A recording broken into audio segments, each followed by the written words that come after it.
Hello everybody, welcome back to Glue Burns. How's everyone doing tonight? I am glad to be finally sitting down and recording this because, oh good lord, the last week of work and school has kicked my butt. And I'm finally got through 2 days of pure schoolwork to finally sit down and talk with y'all. And I think it'd be a great de-stressor as well, so I really haven't, because of school and work, I really haven't been able to do much cosplay work or work on editing and all of that fun stuff. So I thought I would go through my Cosplans list for 2021. So I thought that'd be really good. 1 second.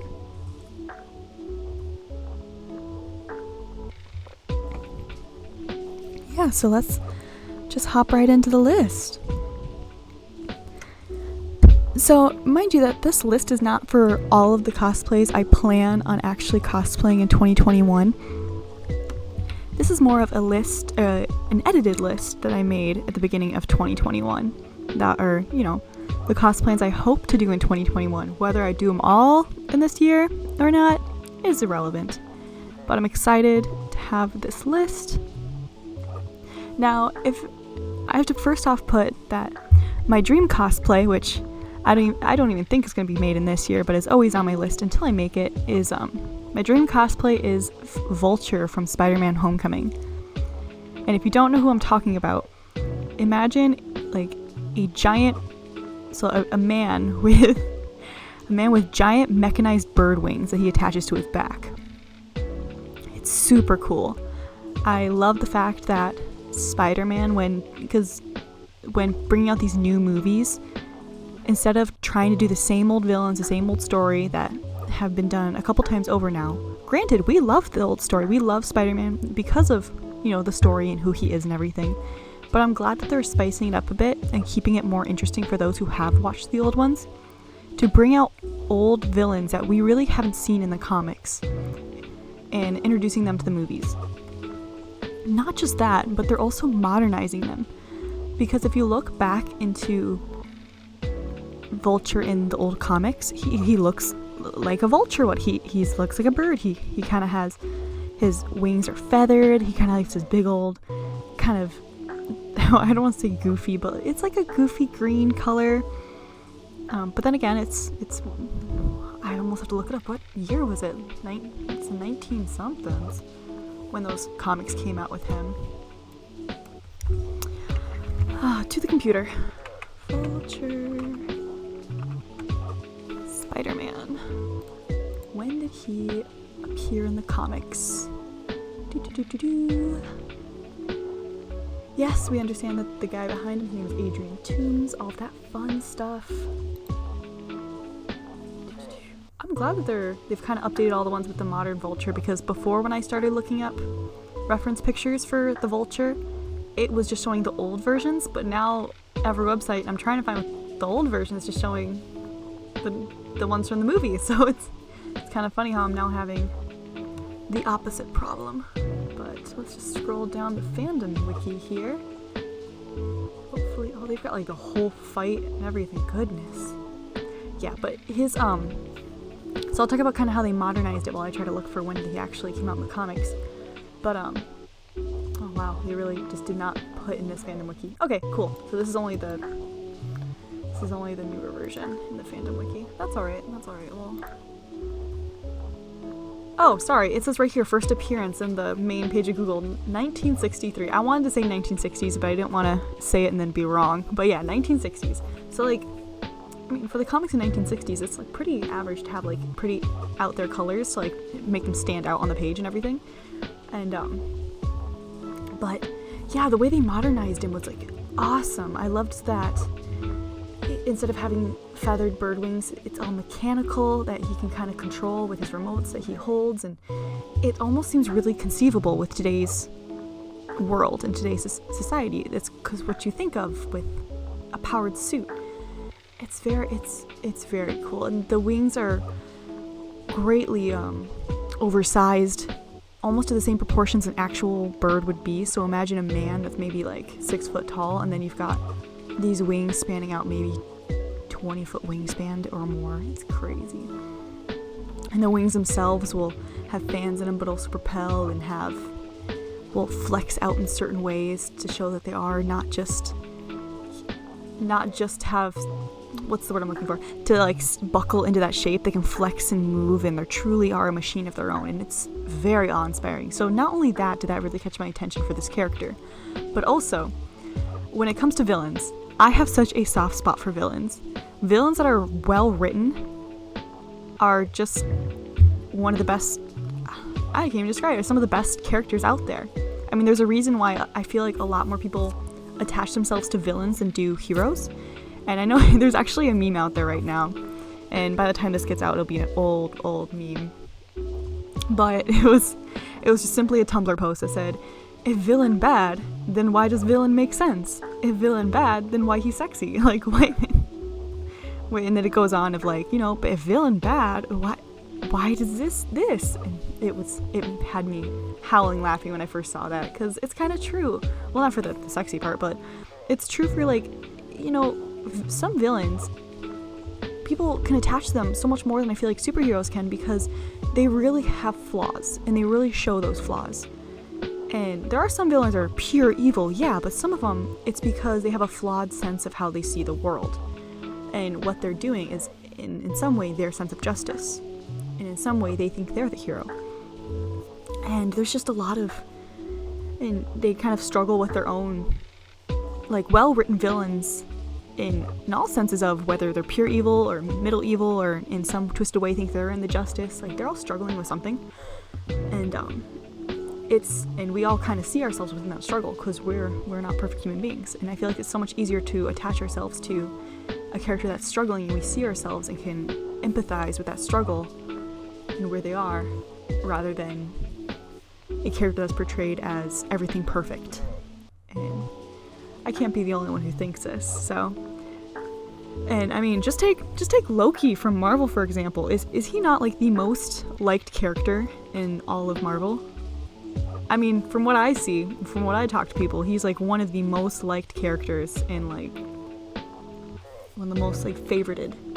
Is that a word? Favorited characters in Marvel. And because you constantly, more than any other character, you see and go through his struggles of figuring out who he is. Is he good? Is he bad? Is finding out this horrible truth about himself. And like, no matter what side he's on, you almost have to root for him. And then you have all this matched with his witty humor, and it makes a star character. It makes a well-written, hard-to-hate character. And for Vulture, moving this back to Vulture, when it comes to well-written villains, I had a point where I was almost like, he was explaining, why he's doing what he's doing, and he's just doing this because he's a guy who loves his family, and he needs to find a way to provide for his family, and the world, the city kind of screwed him over, and you see in the beginning, and I empathize with him a lot. And I love it when, people kind of are villains in a sciencey way, where they kind of use their minds to their advantage. And so the fact that he kind of made this giant mechanical bird out of these scraps and stuff is, love that. I'm so soft. I'm so soft for that kind of thing. So gotta love it. You've gotta love it. So at least for me, he's a dream cosplay. I plan on definitely trying to use those mechanisms, or making mechanical wings that cosplayers use for wings, obviously, for regular wings, but instead of modding it out with feathers to look like that, I want to make it look mechanical. And I want it to go in and out, like, like in a resting wing position and a flexed wing position, just like the regular mechanical wings will. I know a lot of people have taken their, looking to like the crooked feather in cosplay, one of the leading people who actually made it as their job to make mechanical rigs for cosplay for wings, whether it be fairy or bird wings or anything. And I definitely, dragon wings, I definitely want to kind of look into those kinds of rigs to kind of make that long into the future, when I really want to buckle down and say, all right, dream cosplay time, when I have the time and money, because Lord knows I do not right now. And that will be like a one cosplay con if I take that.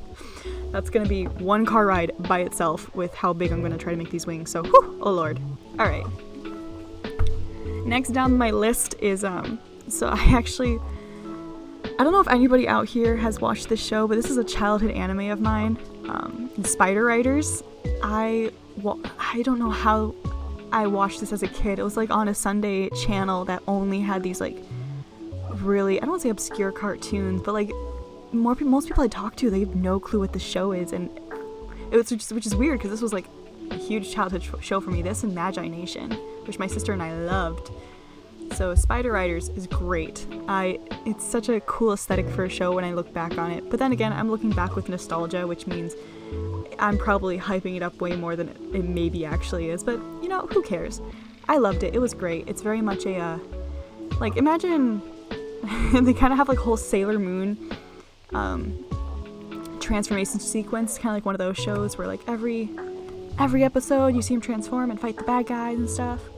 But instead of your typical Sailor Moon, it's they kind of instead of the little bling bling bling and everything kind of like beautifully touches and melt and like shows up, you actually hear a melting effect, like a lava sound effect, and their armor kind of like melts onto them with like a lava kind of like, I can't say lava effect, that's like looking back with nostalgia, that's the only thing I can think of, is that it's like this like melting effect onto their skin, and it's so cool.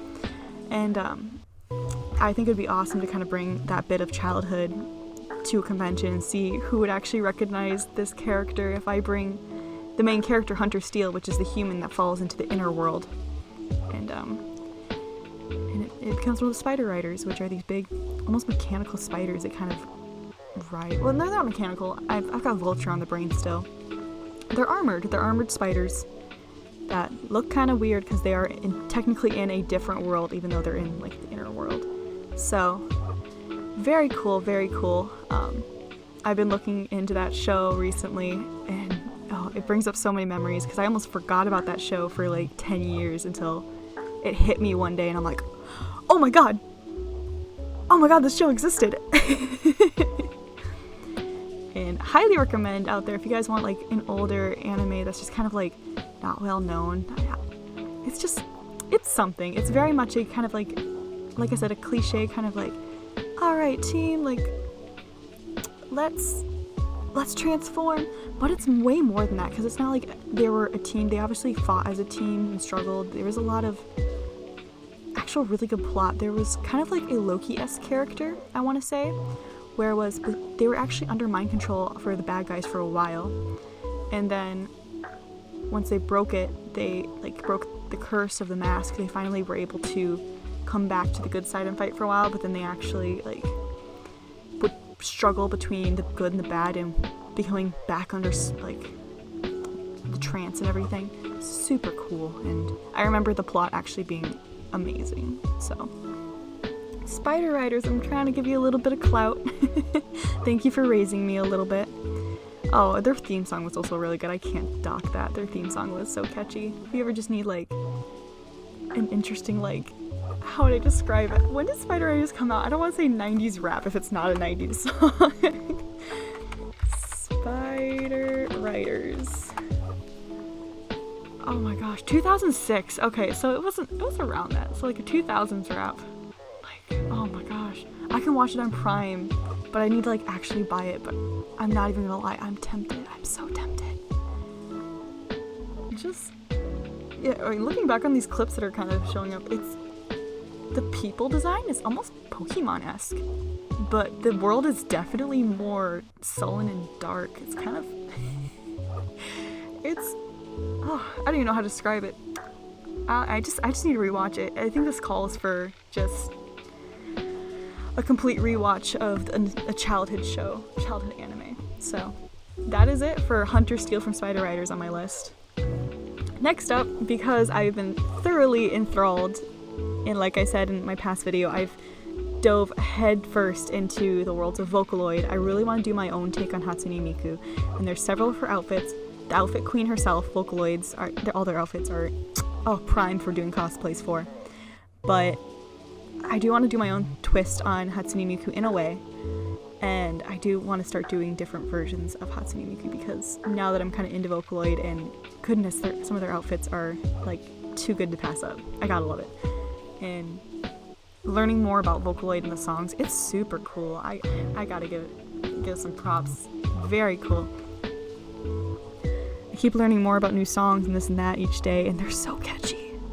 And now I saw a video where they're actually trying to make Hatsune Miku's voice sound more human, and I'm like, this is crazy, because like you hear some of these songs already and they sound like human, and I forget that there's nobody there. The singer's not real. There's technically no singer, and it blows my mind each time. And I'm glad that Hatsune Miku's becoming more mainstream, which is funny because she's been becoming mainstream for years now. So I mean, what am I even talking about? I'm just someone who's late to Vocaloid. I'm 21 years old and just now getting into Vocaloid. But you know, hey, better late than ever, I guess.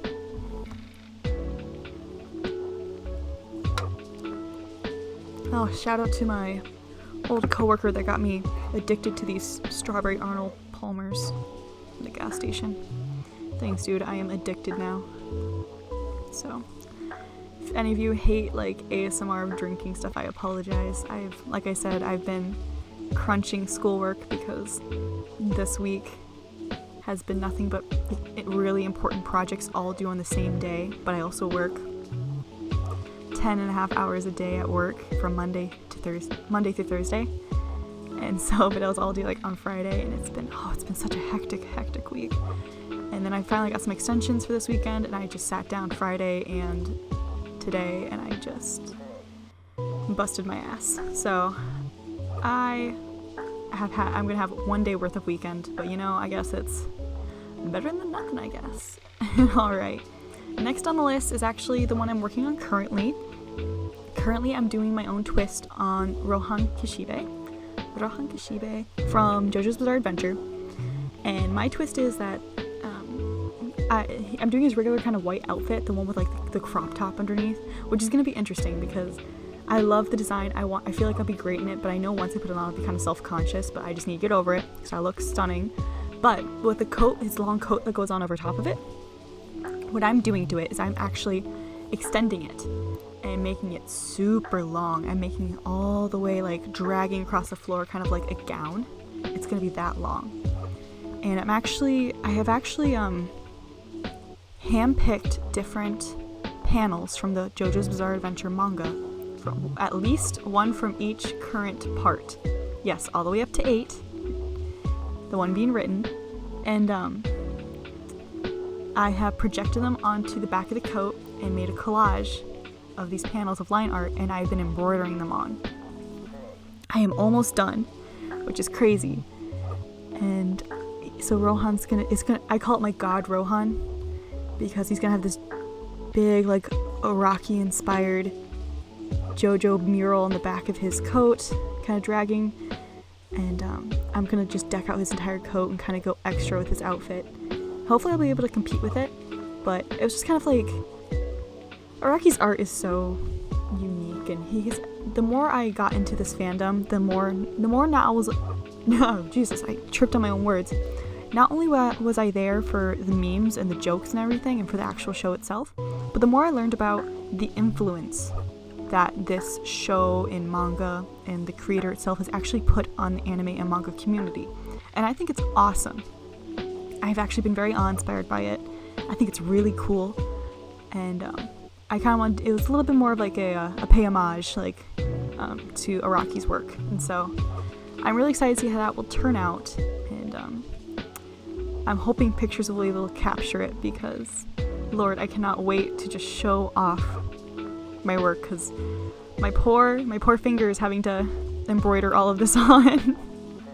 So yeah, I'm excited because I'll be able to make giant boots for Rohan. I'll be able to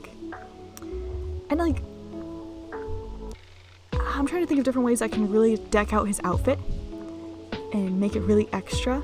And then part of me is like, oh, well, don't go too overboard. But then I think, it's Rohan. If I'm going to do, and not only is it Rohan, it's JoJo's Bizarre Adventure. Any character, no matter if it's Rohan or not, but especially since it's Rohan, he is the exact character to deck out and go extra in the full mile with anything, because he is the most dramatic person, I swear to God. I think most people describing this character would call him a dramatic bitch. Or maybe not even dramatic bitch, just a bitch. And I mean, I kind of agree. So, gotta love him. He's so... Also, I forgot to mention too, maybe because it's also the reason I picked him for this project, is that if you guys have never seen JoJo's Bizarre Adventure, Rohan is kind of known to be the writer's self-insert, whether it be a joke or confirmed. I think it's actually been confirmed. I'll have to double check that. It's late, my brain is fried. But I think that is confirmed. But anyways, but in the actual show, this character is actually a manga artist, and so hence the self-insert. And so I think that's where I got the idea of like, what if I just made Rohan's coat back of it a giant manga mural? And so yeah, I've been trying to keep this a secret as a cosplay and like what I've been working on. Obviously on my Patreon, I've been trying to keep up to date in between my ass being handed to me by college and work. But other than that, I am so excited. And if you know me, I suck at keeping secrets. So this has been quite the triumph so far, I should say. Anyways, moving on to the next cosplay. Alright, I will... 1-inch Ash, Season 2 outfit from King's Avatar. Lord, I have not been able to shut up about this show. This show is so good. And maybe it's because I just have not been able to like watch any new shows besides this one, and maybe that's why it's had so much more of an impact on me. But either way, it deserves recognition. King's Avatar. It's a Chinese anime that is all on YouTube, HD, in English subbed. And it's so good. It's an anime all about esports and like pro gaming, and so you can see like outside as well as inside the game, so you kind of get that duality. And it's got 3 different types of animation. If you love animation as much as I do and you really appreciate it, they have 3 types of animation kind of all like mixed into one beautiful show, and it's just really addicting. So not to offend anybody, but imagine if Sword Art Online was actually really good. So I'm gonna get some hate for that. Alright, but yeah, 1-inch Ash I have for cosplay because I currently am getting the finishing touches up on Gentle Mist. Gentle Mist is also from the show. What a badass gal. She is, love her. She's kind of the seems silent and soft, but is actually a badass in the gamer kind of girl. And this is actually the first commission that I have I need to stop saying actually and like. Someone call me out on that. I'm blaming all of this schooler. Regardless, this whole podcast tonight is just my mind rambling on. But hopefully somebody finds it entertaining, or at least to put it into the background while they work, right? Alright. But Gentle Mist was actually the first cosplay that I've commissioned from somebody as a cosplay, rather than just a piece. I commissioned a whole cosplay because I wanted to make sure we did her justice. So I commissioned her, and I've got, the outfit back. Now I didn't commission the shoes or the weapon or the wig, and so I got the wig. I need to finish the minor styling on that, and I just need to get the shoes and the weapon done, and she's done from that show. And next I would do 1-inch Ash.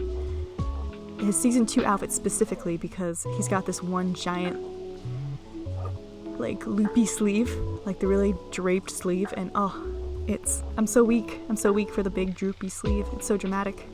I love it. And he looks more like a ninja here, which is really cool, versus his Season 1 outfit. I'm not gonna lie. So when Season 1 switched over to Season 2 for King's Avatar, I was already beginning the commission for my Gentle Mist. Now, during the season change, they changed everyone's outfit, everyone except Yeshu, which is the main character, aka Lord Grimm. I was really upset at first, but then I was like, this is also kind of genius because it is an MMORPG. This is an online game. You can switch your outfits whenever you want. I thought that was kind of genius. But at the same time, for the sake of cosplaying, I was like, are you kidding? So, either way. And, you know, 1-inch Ash, Yifan, he's a good little bean. He's actually the only pro gamer in, like, Lord Grimm's posse. But sometimes you forget he is, because he's actually really talked down to by his team. Like, but then again, it was kind of the team's fault because they weren't really using his skills to the best ability. And so the main character kind of helps him with that. And every time he appears on screen, I cheer and root him on, because you can't help with this character to see him do well. And so to see him actually flourish is amazing. And his abilities when he comes on screen is, love it. I love it so much. So he is in the Cosplaying book because I gotta do the pure being he is. Alright. Oh, I'm trying to keep my voice a little less monotone and keep it a little more entertaining for entertaining purposes. Next on my list is actually, I have a picture of Doctor Strange. But it's more of like a take on his outfit. Like, you know, the people at training, what was that called again? The people that were training with Doctor Strange to be the sorcerers. Kamatage. Where they're all the people that were training there in their outfits and the layered robed outfit with belts and everything. I want to do my own take on that. I already have like a belt. Can you call it a belt? It's like 6 or 7 belts all sewn together to make this one giant belt. And so I've already got this down, and I'm not even gonna lie, guys. My fingers bled when I made that belt, because I sewed through 2 pieces of pure leather with a needle in my fingers, and my fingers bled. And this was in high school, I think, so this was several years ago, and I do not want to waste it, because it does look good. It does look great for a belt, a giant Doctor Strange belt, and I do not want to put my pain my fingers went through to waste. So, and I love Doctor Strange with all of my heart. What a great character. I cannot wait for his next movie. I think it's next year, the movie next year, the Multiverse of Madness. Definitely. But yeah, I kind of had an OC for a while, and I mean, I still love her. Her name's Serenity, and she's a Doctor Strange self-insert. Well, not self-insert. It's an original character. I'm still learning the terms of that. So I had her outfit kind of like the similar layered robes, everything like that. The different textures of the different materials kind of patchwork together. I love the look of it. It's super cool. I don't know how to do like the bandaged up looking armbands. Those are interesting as I'm looking at the picture. But yeah, hers was like similar, but hers was more of like a green color, kind of like Mordo's. And I think it'd be cool if I just kind of played around with the design and made my own, just to walk around as a Doctor Strange universe trainee thing. Yeah, that. one of the people learning. So that's on my list. All right, next up. And a picture of a Pokemon appears on my screen. Y'all knew that once I started doing Tentacruel, I could not be able to stop doing Pokemon cosplays. Now, this one was actually planned to do before I even did Tentacruel, which most people know me for as Tentacruel. And she's coming back to conventions once conventions open up. Now that I'm in a whole different part of the US, hell yeah, I'm bringing Tentacruel back out. She is a showstopper. Love her. Another reason to wear her. But I've got Infernape here. I was a huge Pokemon Platinum person. That was my first DS Pokemon game. That was a huge place in my heart. Is it Giratina? Lord, I'm tired. But the legendary Pokemon of Pokemon Platinum, its design has to be one of my favorite legendary Pokemon designs ever. Just because it's super dark and menacing and is a dragon. Yeah, I mean, speaks right to me. But because Pokemon Platinum is like really important to me, my starter was always Chimchar. I feel like everyone kind of goes for the fire Pokemon. I see it's a trend a lot that people just go for the fire Pokemons. At least for starters. And I don't think it has to do with the type they are. I feel like it's just because the designs for the fire Pokemons always just look a little more badass than anything, and you can't blame it. So I really want to do my own kind of armored version of Infernape, because I realized when looking through my profile, I've done a lot of fabric-y cosplays, which makes sense. I'm someone who sews. A lot of dresses, a lot of, simpler outfits. I want to be able to have a cosplay that looks badass, that has me in armor to kind of show off to people. Infernape has that. At least in my mind, the design I'm thinking of definitely has that. And especially with me, I can't stay away from lights. So the fact that Infernape, if y'all don't know what the Pokemon Infernape looks like, please look up Infernape. How do I describe spelling it? It's like an inferno, but at the end it's like ape, like an actual, like a monkey, an ape. Apes or monkeys are different things, but you get what I'm saying. So Infernape, he kind of has like this, like a fire coming off the top of his head that looks like hair. And I was like, what if that's really cool if I make my wig look like fire and actually have lights in it so it lights up like a fire. Now, I don't know how I want to go about this. I don't know if I want to go through this wig style, or if I want to go about this like, what's it called? Thermo art. Oh my gosh, the thermoplastic stuff. That's like super expensive. Warbler is what it's called. The Warbler, like crystal art kind of stuff. So I don't know which one yet. I already tried to start it with a wig and I had to trash it basically. It did not go well.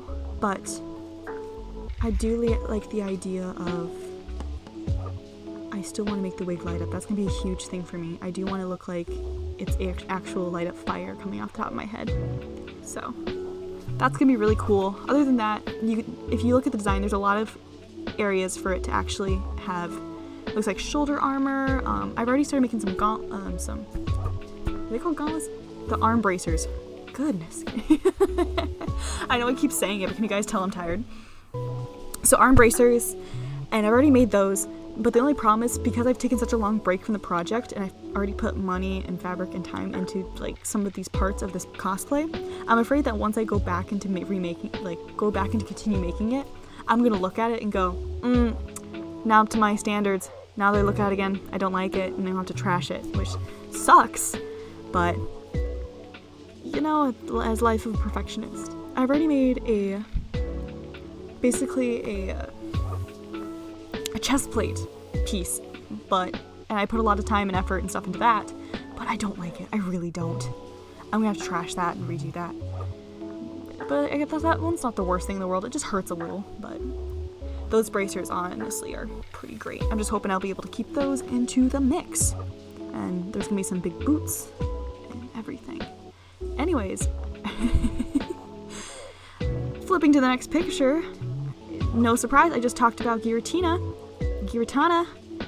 pick and choose, roll a dice, whichever one I pronounce it as is the next one.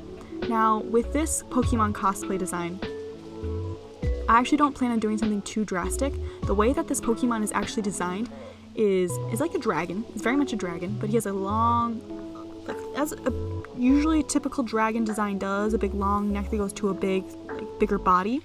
Now, how I want to do this is that I want to make like an evening gown. It's going to be very actually slim, but because when down his neck, there's a pattern that's wow, I almost said blue. That is black and red striped pattern going down. And so it looks very slim, and that could be really translated into a dress, like a very slim evening gown, if I just kind of have the middle kind of open up to show this red and black pattern underneath with the gray on the outside, which is the main color of his body.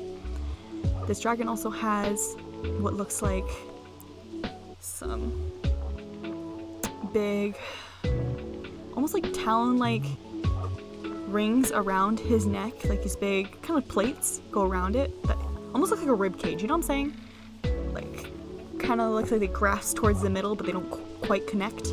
Yeah, yeah, so that'd be really easy to translate into an evening gown if I kind of make something to translate that into. And his head is very pointy and very almost like Beetle-esque, which has his eyes showing as a dragon would. And it'd be really cool if I made that into like a masquerade mask. So I was really thinking of doing this Giratina cosplay into very much like a masquerade evening gown. Whether it gets my vision actually translates as well as I think it will, who knows? But also, this Pokemon does not only have one form, it has two forms. One of the forms it has actually has wings, and one of them has like, one of them's more of like his inner world form where he is just floating around, flying and everything, where everything's kind of messed up and upside down and reality's all messed up. So he has his wings there, but his main body doesn't really have that many legs. And then you have his on the land of our reality kind of form, where he's got looks like 6 legs, his big tail, he's standing up, and his wings kind of like shrink back a little bit. That's the one I'm thinking of, because if I can take the wings how they are and I can make little wings off of my dress, those would be really easy, the way I'm thinking of it. And I feel like as long as people can recognize what Pokemon I am, my job is pretty much done for this one. I'm not planning on doing like competitions with this or anything. I purely love this legendary Pokemon, so I want to be able to do him justice. And speaking of this Pokemon, because it is the legendary Pokemon of Pokemon Platinum, I don't know if y'all saw, but Nintendo Switch is putting remastered versions of Pokemon Pearl and Diamond on Switch, which I almost pissed myself. I was so excited because I was like, where's Platinum? But as far as now, there is no Platinum announced, which sucks because Platinum's the one that I played. Platinum's the one with the most in my heart. But Dakota, the only difference is the legendary Pokemon, I think. Yes, that is right. The only difference is the legendary Pokemon.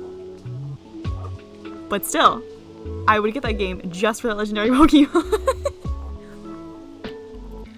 I don't get it. You guys are so weird.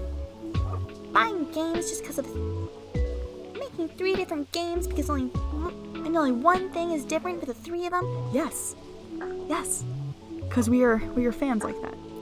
But anyways, apparently I don't have Twitter, but my friend, I was venting to somebody about how could Nintendo do this to me, say that they're bringing out Diamond and Pearl, but no Platinum, and they said that on Twitter, Pokemon Platinum was actually trending, so apparently I'm not the only one outraged by this, so regardless, on to the next one. Next we have is actually my own gender-bent version of Sweet Tooth from Holy Musical Batman. Now, there's got to be some Star Kid fans out there who watch Star Kid musicals and stuff. I haven't actually watched that many. I watched Holy Musical Batman with my friend because they're just like, you need to watch this. And yes, I did. I can say that for sure. Holy Musical Batman, if you're a DC fan in the slightest, let me give you a little bit of backstory. I don't watch that many DC movies, but I used to watch the old Adam West Batman growing up, that and the Linda Carter Wonder Woman.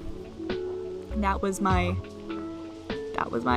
when I think of Wonder Woman and Batman, that's who I think of.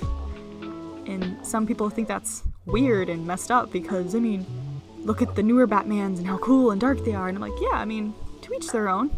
I'm still a Batman fan. I mean, I think we all can agree that Lego Batman's the best Batman, but moving on. So, this musical makes fun of everything in Batman. And I like how it kind of takes after the old-timey Adam West Batman. But it is absolutely hilarious. Now, if any of you don't know who Star Kid, the music group is, hopefully you'll have at least heard of a Harry Potter musical. That hilarious, almost R18 rated musical about Harry Potter that's actually done really well and it's hilarious. Yeah, those are the same people. But ever since then, they've really taken off and really made a name for themselves, making fun of not only, like I said, Batman and DC. They've made fun of Aladdin. They've made fun of, what was it? Like, the Old West one. I forget that one. They made fun of, like, I want to say the Flintstones. They made fun of a whole bunch of things. Granted, I know there's gonna be some Star Kids people out there, like, mad at me for not knowing these, but I've only watched a couple. Holy Musical Batman is, like, it's one of the best ones. I just keep watching over and over. Now, even if you're not a Batman fan but a DC fan, please watch it still, because, like I said, they don't make fun of just Batman, they make fun of DC in general. Because the other main character in it, besides Batman and Robin, is Spider-Man, oh my god. Is Superman. Which is funny, though, because Spider-Man does make an appearance, so, I mean, I wasn't technically wrong. And if you have some puzzled looks from that, exactly, please watch it. It all makes sense. It's so funny. But it's, Superman's in it. Green Lantern is an absolutely hilarious character, comic relief in it. He has, in my opinion, one of the best lines in the show. So, or at least the best entrance. My god, he has the best entrance in the show. So, if any of you sound interesting to that, check it out, because it's kind of like some of the comedy bands out there where the songs itself are hilarious, but the fact that they're done so well, like they're well sung, well written, well sung, like in chords and rounds and everything, make it even more hilarious, the fact that they're singing about these things. Please check it out. It's so funny. Alfred is great. Either way, I'll stop ranting about Holy Musical Batman and just say, check it out. But what was I gonna say? I talk about Holy Musical Batman, I don't even talk about the character. So, the character on my Cosplans list is actually, basically the Joker self-insert. Like a Joker OC. So, I'm gonna spoil a little bit of the show if you haven't ever seen it. In the first song of the show, by the end of the first song, which is like right from the opening scene, the song begins. And by the end of the song, you find out that Joker's dead. Which is kind of really funny because everyone's like, oh, Joker's got away mysteriously. And like, nope, found his body, Joker's dead. And we're like, oh, well, oh geez. It's kind of like a shock.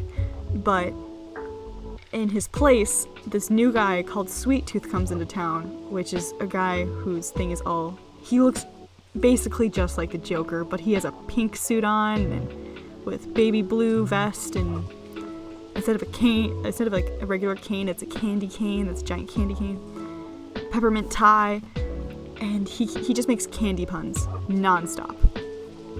Not to mention, every single pocket, he has like hidden pockets, regular pockets, everywhere. While he's making the puns, he's pulling these candies out of nowhere. And Lord, I lost track of how many candy puns he made. Just when you think he's out of candy puns, he makes more. And you're like, I would have never thought of that. So, he's a goofy kind of Joker, alternate universe Joker. So Joker self-insert. And I fell in love with his character. I absolutely loved him. And I thought it'd be hilarious if I got to do like a female version of him, because I have a really cool idea for a hat. Lord. Dakota having an idea for a really outrageous hat. Who knew, right? This is only like the 5th time. Yeah, I'm gonna custom make another hat, and it's gonna be a giant like candy bar with a big bite taken out of it. I think it's gonna be cool, and yes, I am going to do an entire cosplay just for that. Besides, I love him. I love Sweet Tooth. He is the Joker, but he's Sweet Tooth. So, what's not to love? Alright, so I do have a small list of, those are all basically the big main ones I want to do in 2021, or at least start on, or just, not even just in 2021. That is my current cosplay list as of March 13th, 2021. So, yeah, have fun figuring out how long this took to get up, friends. I'm recording a whole bunch of stuff ahead of time, so look at the day today and it's probably gonna be like a month from now, who knows. Anyways, I have a small little list of like smaller cosplans / cost tests I want to do, because like while these on my list I know will take a while for me to make and actually bring to conventions and everything, and will require my time and maybe photo shoots and stuff, this smaller list is more of just a really fun, like at home or like a Sunday-esque cosplay, you know, low effort, but still is a cosplay nonetheless, where I probably won't have to do much work or sewing or y'all get the picture. Anyways, on my little list, I have Kyo from Fruits Basket, because I didn't think I would get into Fruits Basket as much as I did when I did watch it, because like, this is just gonna be another cliche reverse harem, but you know, I mean, I love me some reverse harem, so I can't complain. But I was like this, I don't think I'll get that attached, and oh lord. One night after work and several episodes later, I am crying. I'm sobbing. One of the last episodes, and I'm just a Kyo fan. When it comes to the whole love triangle with Haru and Kyo and stuff, I'm a Kyo fan. Gotta love the cat. He's just a lot of his flaws and stuff. I see myself in him, and he's just I think it'd be really fun to do. Besides, I think I have most of the stuff to do him, so I think it was more of just a, hey, here's a character I could possibly cosplay, so alright. Next up is a newer anime I actually got into was Yona of the Dawn. Oh, great. I loved it. I'm telling myself that I don't need to cosplay the Green Dragon, but I actually have this really weird, if none of you watched Yona of the Dawn, it's actually, I'm not going to go over the whole story. I'll have a whole separate podcast sometime talking about it, because I do want to talk about it, because it's newer that I watched. Absolutely loved it. It's shorter, but it deserves some praise. And, but one of the dragons, each dragon they find, out of the 4 dragons they need to find, each have a special power about themselves. So one of them has the eyes of a dragon, one has the claws of the dragon, one has, like, the shield, the ultimate shield, like the actual scales of the dragon. I think that's it. He came in like the last episode. Lord, I like just barely I squeaked that one because I wanted to watch the finale.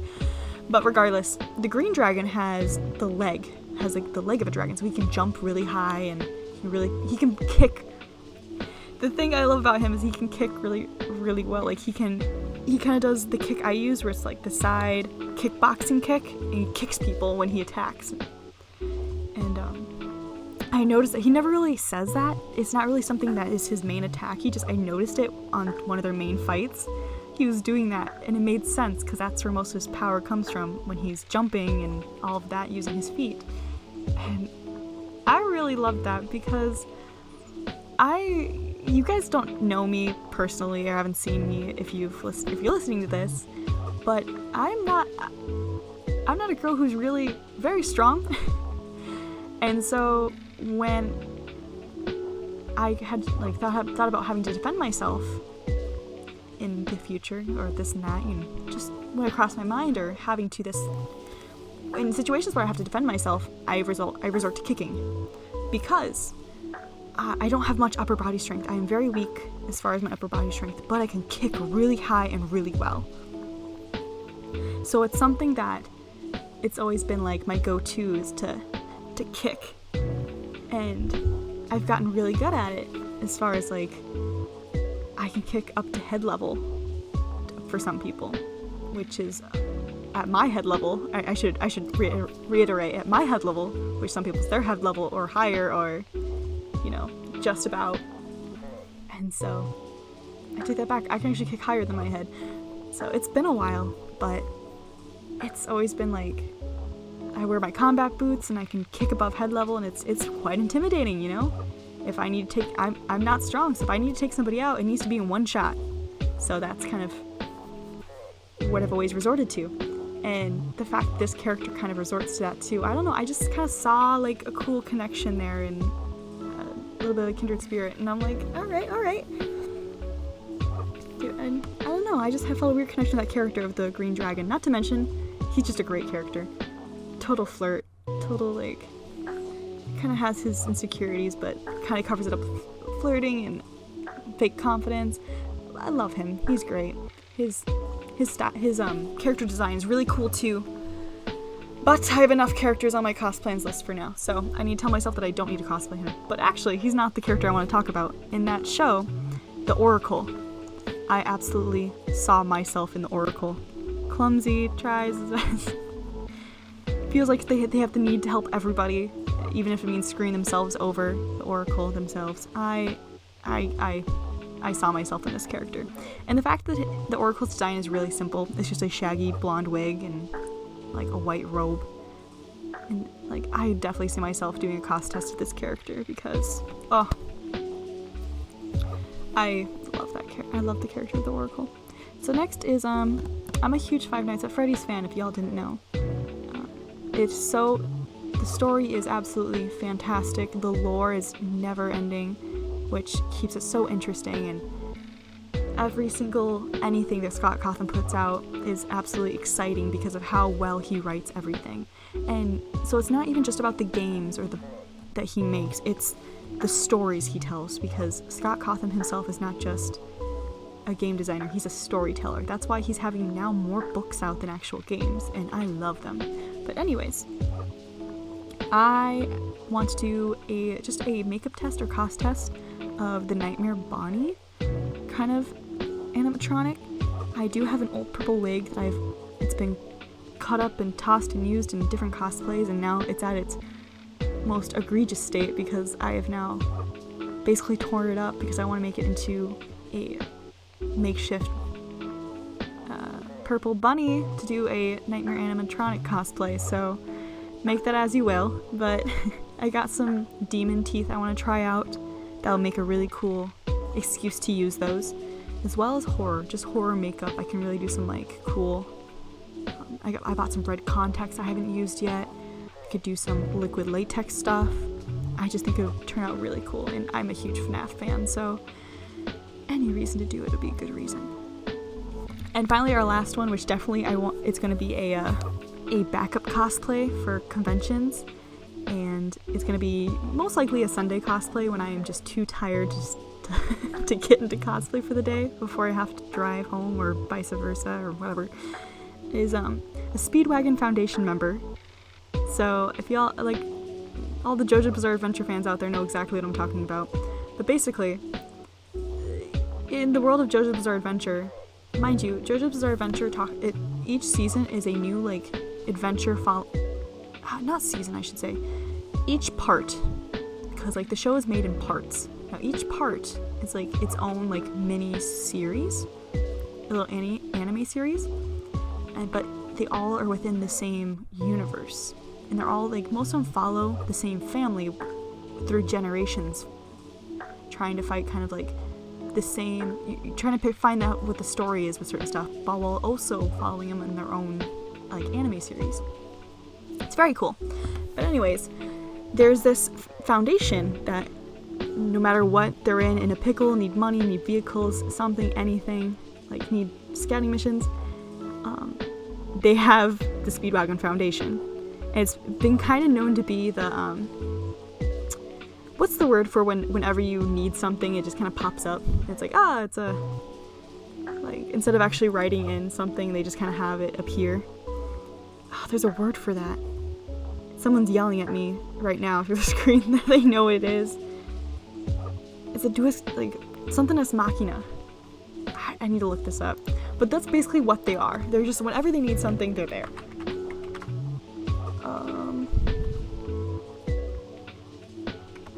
It's like Deus Machina.